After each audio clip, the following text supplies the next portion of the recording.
Information is extraordinarily valuable. Is all text clearly legible? Are images used appropriate? Are they attractive? Are pages concise, or is there considerable scrolling? Does this site have a distinctive character? Performance. An attractive, potentially useful site will not be used if it performs poorly. A coherent structure is essential. Does the page download in a reasonable amount of time without any snags? Is it usually possible to reach the site? Is there a text-only option? Is a password required? Are media elements clearly identified? If so, is downloading information for needed resources, does it include the file size? And are the graphics appropriate? Do they download quickly? Are thumbnail versions seen when the large graphics are used? Are sound files appropriate? Do they download quickly and play with common plugins? Are video files appropriate? Do they download quickly and play with common plugins? Are JavaScripts used? Do they download quickly? Are the links active?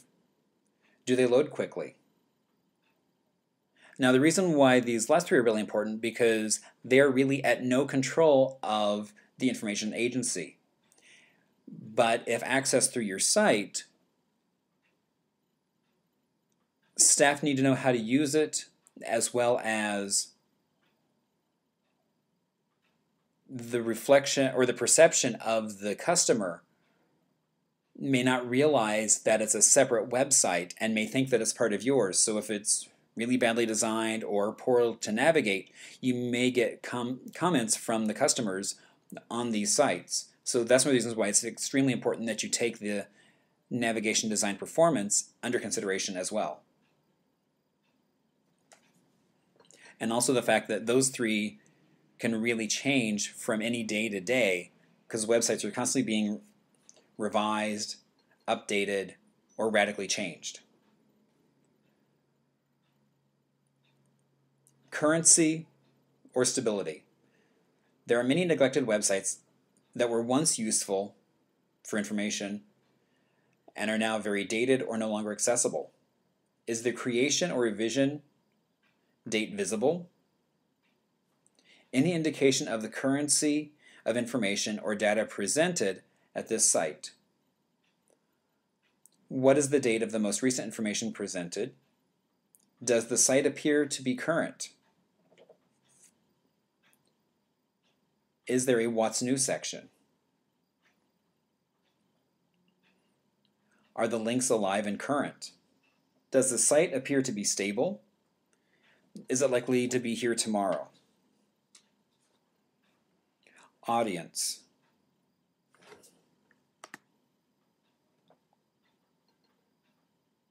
It's difficult to evaluate a website without first considering the local audience as well as the audience envisioned by those responsible for the website. What is the intended audience? Does the site include a purpose statement that identifies an audience? Can you identify with an audience with a quick browse of the home page? Purpose. What does the site intend to do? Is there a purpose statement? Does the site inform, explain, persuade? Content.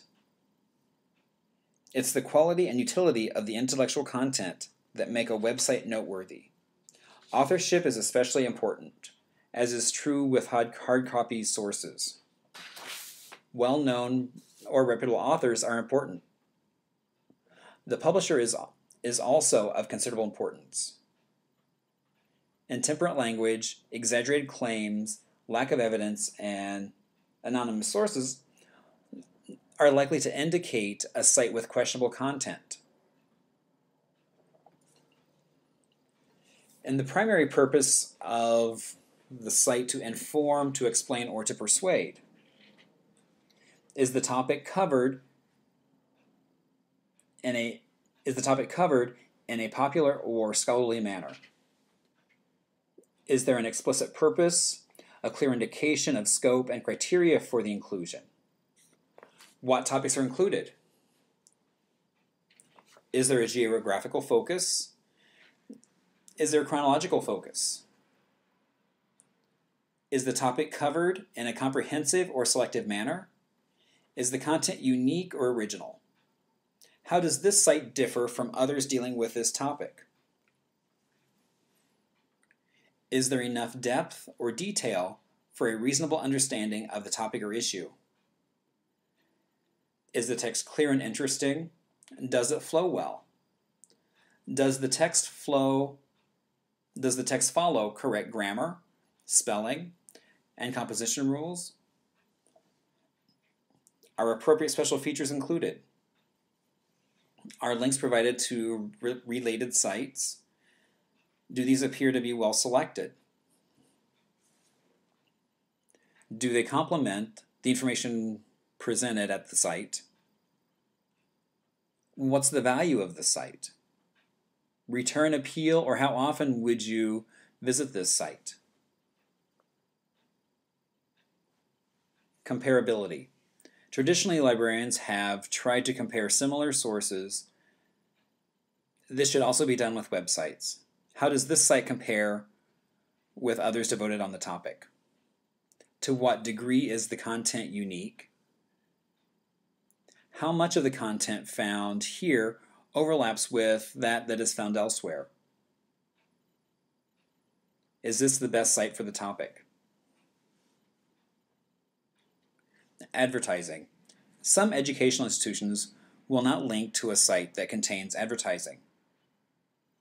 Advertising may be informative and useful for those looking for product information, but it may also be inappropriate and intrusive.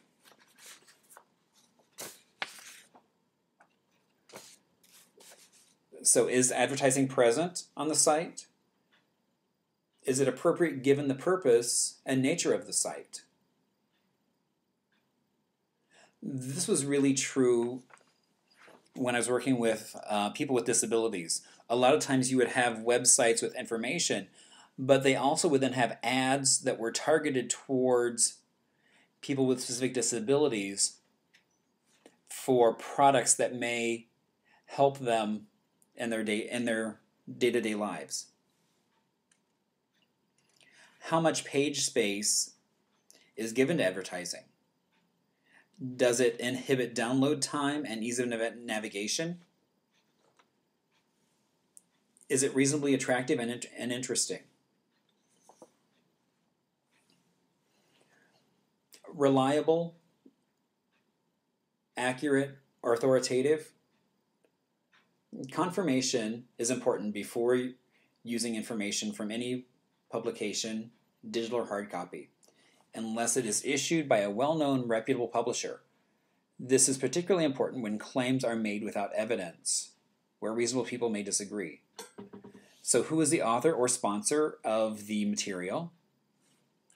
Disclosure of the website, ownership, as well as any sponsorship, advertising, or other potential conflicts of interest